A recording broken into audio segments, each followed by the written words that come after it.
The text came at 4:47 p.m. on November 3rd, exactly 3 weeks before Thanksgiving. Dad, Sarah, about Thanksgiving this year. Diana and I think it's best if you sit this one out. I stared at my phone in the middle of a client meeting. My senior associate, Marcus, noticed my expression and quietly took over the presentation. I stepped out into the hallway of our firm's headquarters, the glass walls offering a panoramic view of downtown Seattle. What do you mean sit it out? Dad, Diana is bringing some important colleagues from her firm. She's up for senior partner. It's a big deal. You know how these things are. I did know. My father, Richard Chin, had always been acutely aware of appearances. After my mother died when I was 16, he'd thrown himself into his career as a financial consultant. Impressing people became his primary language. I'm your daughter. Dad, don't be dramatic. Diana's an environmental lawyer. She argues cases in front of senators. Her colleagues are influential people. You do drafting work, right? Some technical thing? It's just not the same level, sweetheart. You understand? I didn't respond immediately. I stood there, 34 years old, looking out at the Seattle skyline where 3 buildings bore my architectural signature. The newest one, the Cascade Tower, had been featured in Architectural Digest 2 months ago. I understand perfectly. Daggett. We'll do something after the holidays. Just us. I promise. He'd been promising just us time for 3 years, since he started dating Diana Fitzgerald. None of those promises had materialized. I returned to the conference room where Marcus had smoothly transitioned to discussing sustainable materials integration. Our client, the CEO of Pacific Environmental Solutions, nodded enthusiastically. She didn't know that I'd designed her company's headquarters 2 years ago under our firm's name, Morris & Associates. Most people didn't know. I preferred it that way. Ms. Chen, the CEO said when I rejoined them, Marcus was just explaining your innovative approach to green building standards. I have to ask, is it true you have an AIA Gold Medal? Yes, I said simply. 2019. The American Institute of Architects Gold Medal. The highest honor in American architecture. At 31, I'd been the youngest recipient in 40 years. The award sat in my apartment, not in my office. Accolades made me uncomfortable. Marcus grinned. He was one of the few people who understood my pathological humility. She's also been nominated for the Pritzker Prize twice, but she won't tell you that. The Pritzker Prize? The CEO's eyes widened. That's like the Nobel Prize of Architecture. I didn't win, I said quickly. The nomination doesn't mean much. Marcus laughed. She designed the Seattle Climate Research Center that won the AIA Institute Honor Award. The Vancouver Sustainability Tower. The Portland Green Corridor Complex. But sure, Sarah, you just do drafting work. I'd used those exact words before. My father had asked me once years ago what I did all day. Drafting, I'd said, because explaining sustainable architectural design to someone who wasn't interested felt exhausting. He'd nodded, satisfied with the answer, and never asked again. That evening I sat in my apartment, a modest 2-bedroom in Capitol Hill that I'd owned for 6 years, and thought about Thanksgiving. My father didn't know that Morris & Associates was the premier sustainable architecture firm in the Pacific Northwest. He didn't know that I was a principal, not just an employee. He didn't know that I'd been featured in Architectural Record, that I'd given a keynote address at the International Green Building Conference in Geneva, or that I consulted for the UN on sustainable urban development. He'd never asked. My phone buzzed. Dad. Diana wanted me to mention, please don't tell people at your work about Thanksgiving. She doesn't want any awkwardness if it somehow gets back to her colleagues. You know how office gossip spreads. I set the phone down without responding. The next 3 weeks passed in their usual controlled chaos. I had 4 major projects in development: a corporate headquarters in San Francisco, a mixed-use development in Portland, a university research facility in Vancouver, and the project I cared about most, a low-income housing complex in Seattle's Central District that would set new standards for affordable, sustainable living. On November 15th, I attended a construction milestone meeting for a project that would become relevant very soon. The Fitzgerald Environmental Law Partners building. I didn't make the connection immediately. Fitzgerald isn't an uncommon name. The project had been in development for 2 years, long before my father started dating Diana. Our firm had won the contract through a competitive bidding process, selected for our expertise in LEED Platinum certification and net zero energy buildings. The building was a statement piece. 7 stories of cross-laminated timber floor-to-ceiling windows optimized for natural light, a living wall facade, rooftop solar panels integrated into the design so seamlessly they looked intentional rather than practical. The budget was $47 million. Every detail had been scrutinized, approved, and executed to perfection. Marcus and I met with the construction manager, the environmental systems engineer, and representatives from Fitzgerald Environmental Law Partners. Their office manager, a sharp woman named Patricia, led the tour of the nearly completed interior. "The partners are thrilled," Patricia said as we walked through the open-plan 4th floor. "Especially Diana Fitzgerald. This building is going to be featured in every environmental law publication in the country. It's exactly the image we want to project." My stomach tightened. Diana Fitzgerald? Our senior partner. Well, she will be after the vote next month. This building is basically her baby. She's been involved in every decision. Patricia smiled. She's very particular. But I'm sure you know that given how many revision requests we sent through. I did know. Diana Fitzgerald had sent 43 revision requests over 18 months. Each one had been professionally worded but demanding. Adjust the solar panel angle by 2 degrees. Change the interior wood tone. Modify the entrance canopy. I'd accommodated most of them because the client's vision mattered, even when it bordered on excessive. I'd never met her in person. All communications went through Patricia or other firm representatives. Project architects rarely interact directly with clients at that level. We have account managers for that. "When does the firm move in?" I asked carefully. "December 1st. 2 weeks. We're planning a grand opening on December 10th. The mayor's coming, several city council members, representatives from the EPA." Patricia beamed. "Diana wants to invite the governor. This building represents everything their firm stands for." Marcus shot me a look. He knew about my father's Thanksgiving text. I told him during one of our late-night work sessions, the kind where exhaustion makes you more honest than you intend to be. "I'm sure it'll be a wonderful event," I said neutrally. We finished the walkthrough. The building was perfect. My team had ensured every detail met not just code requirements but our own higher standards. The geothermal heating system, the rainwater collection infrastructure, the smart glass that tinted automatically to reduce cooling costs. It was my best work. In the lobby, workers were installing the final piece, a large bronze plaque next to the entrance. Fitzgerald Environmental Law Partners, building designed by Morris and Associates principal architect Sarah Chin, FAIA AIA Gold Medal recipient, 2019 LEED Platinum certified net zero energy building, completed November 2024. I stood there looking at my name, my credentials, my achievement. Diana Fitzgerald would walk through these doors in 2 weeks and see it. "Sarah." Marcus touched my arm. "You okay?" "I'm fine," I said. "Let's get back to the office." Thanksgiving arrived. I spent it alone in my apartment with Thai takeout and a documentary about Bauhaus architecture. My phone remained silent. Dad didn't text. He was presumably hosting Diana and her important colleagues, showing off his condo in Bellevue, playing the role of successful bachelor with the beautiful lawyer girlfriend. I didn't feel sorry for myself. I felt numb. At 8:30 p.m. my phone rang. Unknown number. "Hello. Ms. Chin? This is Patricia Huang from Fitzgerald Environmental Law Partners. I'm so sorry to call on Thanksgiving." "It's fine. Is everything okay with the building?" "Oh yes. Everything's perfect. I'm actually calling because we're finalizing the guest list for our grand opening on December 10th, and Diana specifically requested that you attend. She wants to personally thank the architect. We're having a formal ceremony, press coverage, the whole thing. You'd be seated with the VIP guests, of course." My mouth went dry. I appreciate the invitation, but I typically don't attend client events. It's not really my. Diana was very insistent. She said, and I quote, "I want to meet the genius who designed this building. She's been praising your work to everyone.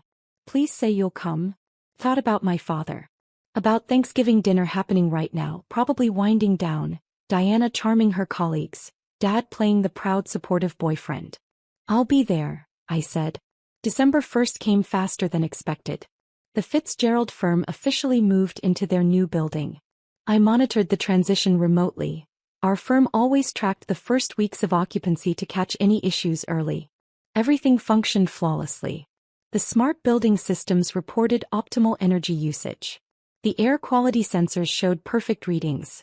The solar panels generated even more power than projected. On December 3rd, I received an email from Patricia with the grand opening itinerary. The ceremony would begin at 6 p.m. Speeches from Diana Fitzgerald, the mayor, and a representative from the American Institute of Architects.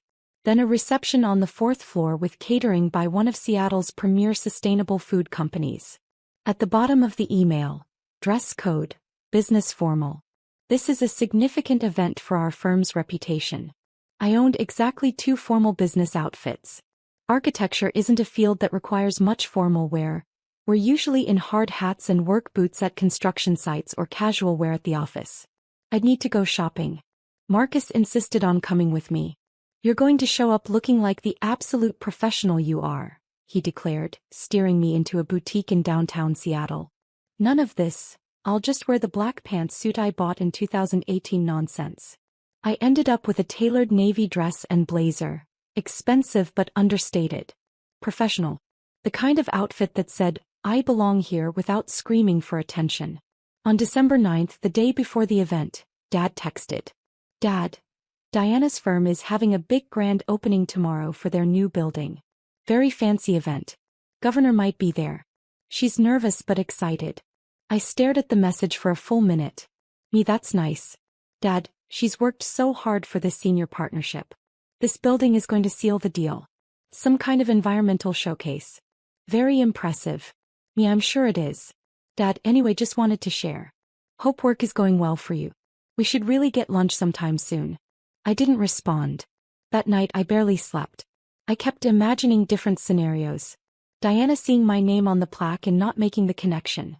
Chin is a common name. Diana making the connection but not caring. Diana making the connection and feeling embarrassed. That last option seemed most likely and most satisfying, and I felt guilty for feeling satisfied. I didn't want to be vindictive. I just wanted to be seen. December 10th arrived cold and clear. Seattle winter at its most beautiful. Sharp air, blue sky. The city lights already twinkling even though it was only 4 p.m. I dressed carefully. The navy outfit looked good. Professional. I wore minimal jewelry. Just the simple gold watch my mother had given me for my 16th birthday, 2 months before she died. I pulled my hair back into a low bun. Light makeup. I looked like exactly what I was. A successful architect attending a professional event. Marcus met me at my apartment. He'd insisted on coming as my +1, even though the invitation was for me alone. Moral support, he'd said. And I want to see the look on this woman's face. We arrived at 5:45 p.m. The building looked stunning in the evening light. The facade illuminated by carefully designed external lighting that highlighted the timber construction and living wall. A red carpet led to the entrance where 2 young associates from the Fitzgerald firm checked names against a guest list. Sarah Chin, I said. The associate's eyes widened. Miss Chin? Yes, of course. You're seated at the head table. Please come in. Diana has been asking about you all day. The lobby was transformed.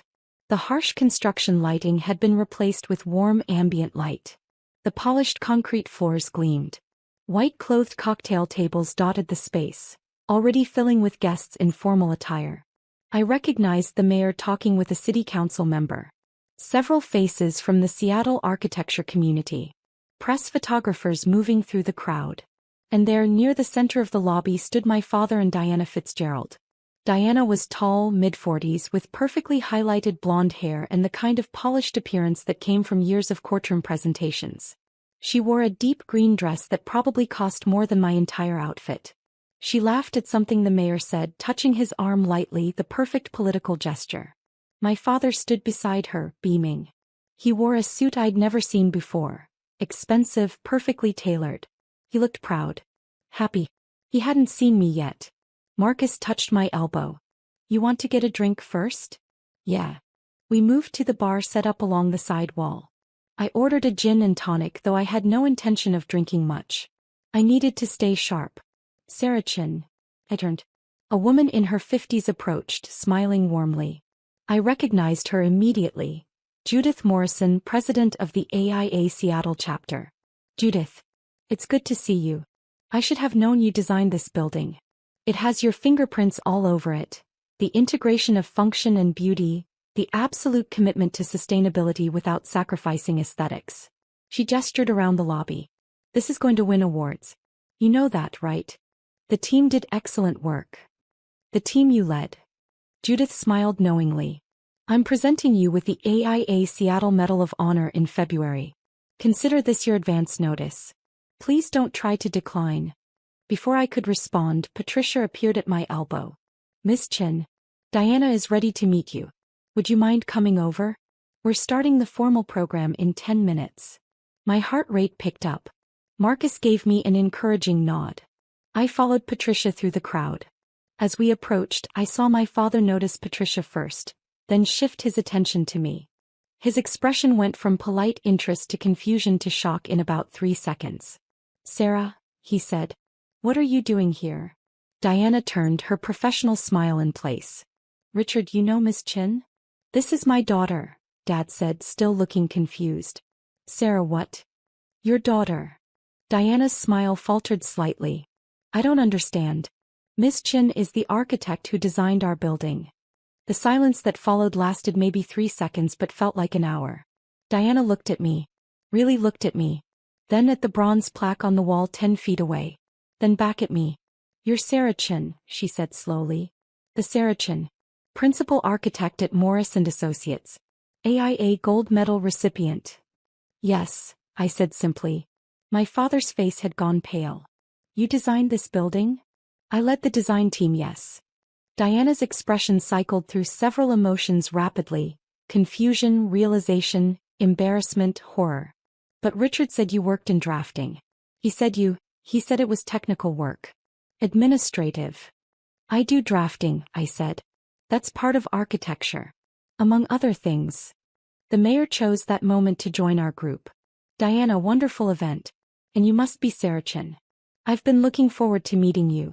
The Climate Research Center you designed has been instrumental in our city's sustainability initiatives. He extended his hand. I shook it. Thank you, Mayor Harrell. Your work on affordable housing is exactly what Seattle needs right now. I understand you're developing a project in the Central District. Yes. We're hoping to break ground in March. Excellent, excellent. Diana, you picked the best architect in the city. He clapped Diana on the shoulder and moved on to greet other guests. Diana stood very still. Her carefully maintained composure was cracking at the edges. My father looked like he wanted the floor to swallow him whole. I think, Diana said carefully, Richard and I need to have a conversation. Excuse me. She walked away quickly, heading toward the back hallway that led to the firm's private offices. My father followed, his shoulders hunched in a way I'd never seen before. Marcus appeared at my side. Holy shit, he whispered. That was better than I imagined. Patricia returned, oblivious to the tension. We're ready to start. Miss Chin, you're at the head table right up front. The ceremony began at 6:15 p.m. I sat at a table near the podium with Judith Morrison, 2 city council members, the AIA representative and the construction company CEO. My father and Diana were nowhere to be seen. Patricia gave opening remarks, thanking everyone for coming. Then Diana was supposed to speak, but Patricia had to improvise. Diana has been temporarily detained with an urgent matter. While we wait, I'd like to invite our architect, Sarah Chin, to say a few words about the building. This wasn't planned. I hadn't prepared anything. But I stood and walked to the podium anyway. 200 faces looked at me expectantly. Press cameras focused in my direction. Thank you all for coming tonight, I began. My voice came out steady. This building represents 2 years of collaboration between Morris & Associates, Fitzgerald Environmental Law Partners, the construction team at Patterson Construction, and dozens of engineers, consultants, and craftspeople. Our goal was to create a space that embodied environmental law in its very structure. A building that doesn't just house environmental advocates but demonstrates environmental stewardship in every material choice, every system, every design decision. I talked about the cross-laminated timber that sequestered carbon rather than releasing it. The geothermal system that eliminated fossil fuel heating. The rainwater collection that reduced municipal water demand by 70%. The solar panels that generated 105% of the building's energy needs. I didn't talk about the 43 revision requests. I didn't mention that I'd never met Diana before tonight. I kept it professional, focused on the work. When I finished, the applause was genuine and warm. I returned to my seat. 5 minutes later, Diana emerged from the back hallway. She'd reapplied her makeup, but her eyes were red. She walked to the podium with her shoulders back, every inch the senior partner she aspired to be. "Thank you all for your patience," she said, her voice only slightly tight. "Tonight is about celebrating a building that represents everything our firm stands for. And I'd like to take a moment to specifically recognize the brilliant architect who brought our vision to life, Sarah Chen." She gestured to me. More applause. I nodded slightly. Diana continued her speech, hitting all the planned points about environmental law, sustainability, the firm's commitment to practicing what they preach. She was good at this, polished, persuasive, compelling. I could see why she was up for senior partner. But she kept glancing at me. And I noticed she never mentioned my father, who had reappeared and was sitting at a table in the back corner, looking miserable. After Diana, the mayor spoke. Then the AIA representative gave brief remarks about sustainable design. Then Patricia announced that the reception was open and invited everyone to the 4th floor. I tried to slip out quietly. I'd fulfilled my obligation. I'd attended the event, been recognized, represented my firm professionally. Now I could leave. "Sarah, wait." Diana's voice. I turned. She stood alone, her colleagues already heading upstairs to the reception. Up close, I could see the strain on her face. "Can we talk?" she asked. "Privately." I hesitated, then nodded. She led me to a small conference room off the main lobby. We sat across from each other at a table designed for 8. "I owe you an apology," Diana said. "Several apologies, actually. But first, why didn't you tell me? When I sent all those revision requests, when we communicated through Patricia, why didn't you ever mention that you were Richard's daughter?" "You never asked," I said. "And it wasn't relevant to the project. You were the client. I was the architect. Our personal connections don't matter when we're working." "But if I'd known, what would have changed?" I asked. "Would you have treated the project differently? Would you have sent fewer revision requests?" Diana flinched. "Probably not. But I would have. I would have at least acknowledged who you were. The way you acknowledged me at Thanksgiving?" Her face went red. "Richard told me tonight that he uninvited you from Thanksgiving. He said he told you I thought you weren't, that your work wasn't." She closed her eyes. "I didn't ask him to do that. He did it on his own, trying to impress me. Trying to make everything seem perfect. He told me you were too important to meet someone who did drafting work." "I'm so sorry." Diana's voice cracked slightly. "I had no idea. He talked about you sometimes, but he always said you worked in some technical field he didn't really understand. I assumed you were, I don't know, an IT person, a CAD operator. I never imagined that his daughter designed the building you're using to secure your partnership." Diana laughed, but it was bitter. "The irony isn't lost on me. I've been bragging about this building for months, showing pictures to everyone, telling them about the brilliant architect who designed it. And the entire time Richard was sitting next to me, nodding along, never once mentioning that the architect was his daughter." "He didn't know," I said. "I never told him what I actually do. He never asked." Diana looked at me for a long moment. "That's worse somehow. That he never asked." We sat in silence. From upstairs I could hear the reception in full swing. Music, laughter, the hum of successful networking. "I need to end it with Richard," Diana said finally. "I can't be with someone who treats their child like that. Who's so self-absorbed that they don't even know their own daughter is one of the most accomplished architects in the region. And who tried to hide you from me to make himself look better." She stood. "For what it's worth, this building is magnificent. You're extraordinarily talented. And I'm horrified that I participated, even unknowingly, in diminishing you." She left the conference room. I sat there alone for another minute, processing. When I emerged, Marcus was waiting in the lobby. "Ready to go?" "Actually," I said, "I think I'll stay for the reception. We should celebrate the project. The team deserves it." We headed upstairs. The fourth floor was packed with people admiring the open workspace design, the natural light, the living wall visible through the windows. Several colleagues from other architecture firms found me and offered congratulations. Judith Morrison introduced me to the governor, who'd arrived late. At 8:30 p.m. I saw my father standing alone near the windows, holding an untouched glass of wine. I walked over. "Sarah," he said immediately. "I don't know what to say. You could start with the truth. When did you realize?" "Tonight. When Diana said your name. And then I saw the plaque and I thought there must be some mistake. That couldn't be my daughter." He laughed, but there was no humor in it. "I'm an idiot." "Yes," I agreed. He flinched. "I thought I was helping you by not inviting you to Thanksgiving. I thought it would be awkward having you there with Diana's colleagues, all these successful lawyers and professionals. I didn't want you to feel less than. So you made me feel excluded instead. Unwanted. I know. Diana's already told me how badly I screwed up. She's ending things with me." He looked at me with something that might have been desperation. "She called me 7 times tonight after she found out." I stopped answering after the third one because I couldn't handle hearing how disappointed she was in me. How could I not know? How could I not ask? What kind of father doesn't know what his daughter does? "The kind who stopped paying attention 16 years ago when Mom died," I said quietly. His face crumpled. "That's not fair. Isn't it? When was the last time you asked me about my work? My life? Anything beyond surface-level pleasantries?" I don't know. I won an AIA gold medal 3 years ago, Dad.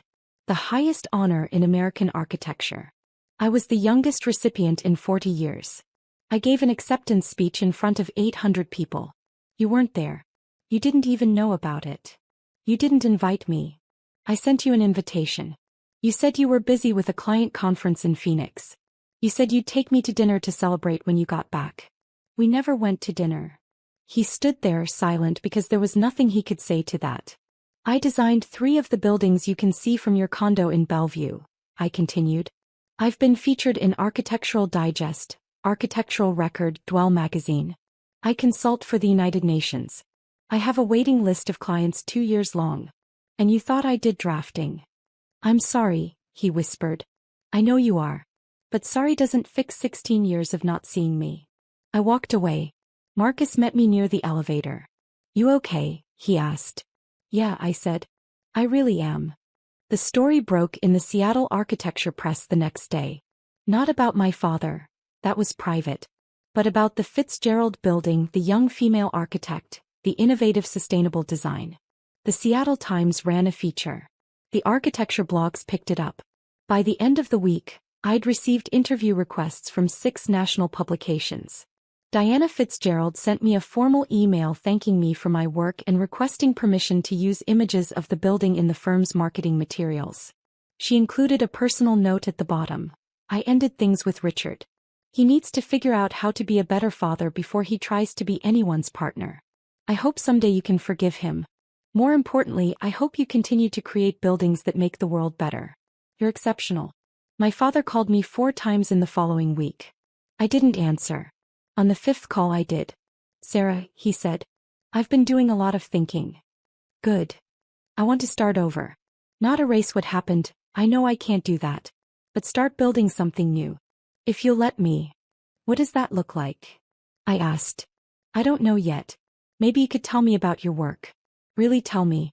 I could come to your office, see your projects, meet your colleagues. I could learn who you actually are instead of who I assumed you were." "That's going to take time, Dad." "I know. I have time. However long you need." We talked for another 20 minutes.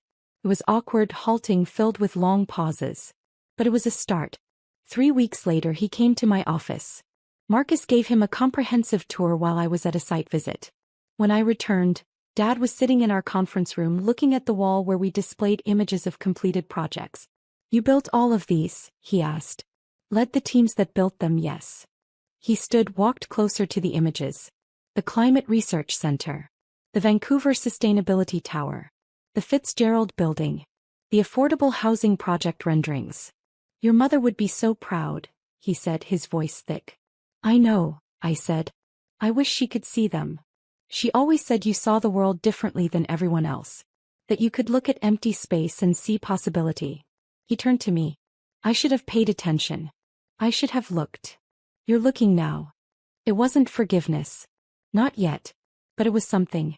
6 months later, I attended the AIA National Convention in Washington, D.C. The Fitzgerald Building won the Cote Top 10 Award for Sustainable Design. I accepted the award on stage in front of 3,000 architects from around the world. My father was in the audience.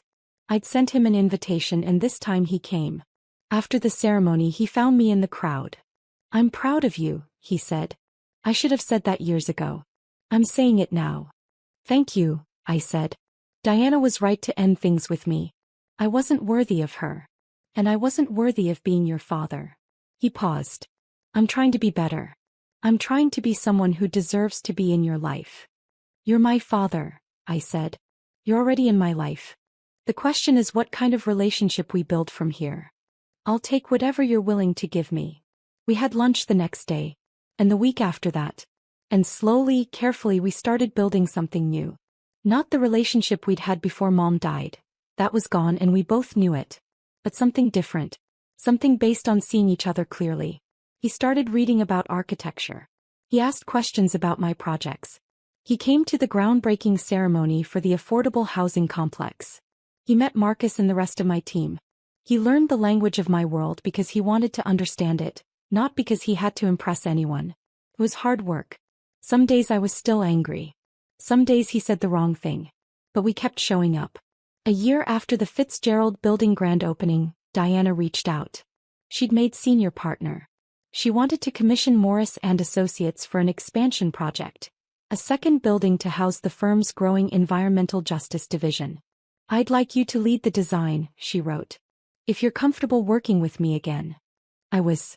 The expansion project was even more ambitious than the first building. And this time when we met to discuss the vision, she asked about my family, about my father, about whether things had gotten better. "They're better," I said. "Different but better." "Good. He didn't deserve you, but maybe he'll grow into someone who does." The second building broke ground in spring. My father attended the ceremony. He stood with Marcus and my team watching the excavators begin their work and he looked proud. That Thanksgiving, the first Thanksgiving after the Fitzgerald Building opened, Dad called me in early October. "I'm hosting Thanksgiving this year," he said.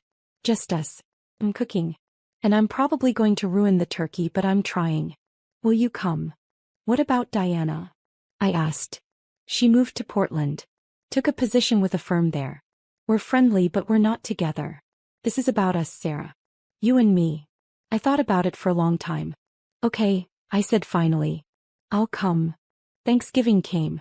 He did ruin the turkey, it was dry as dust.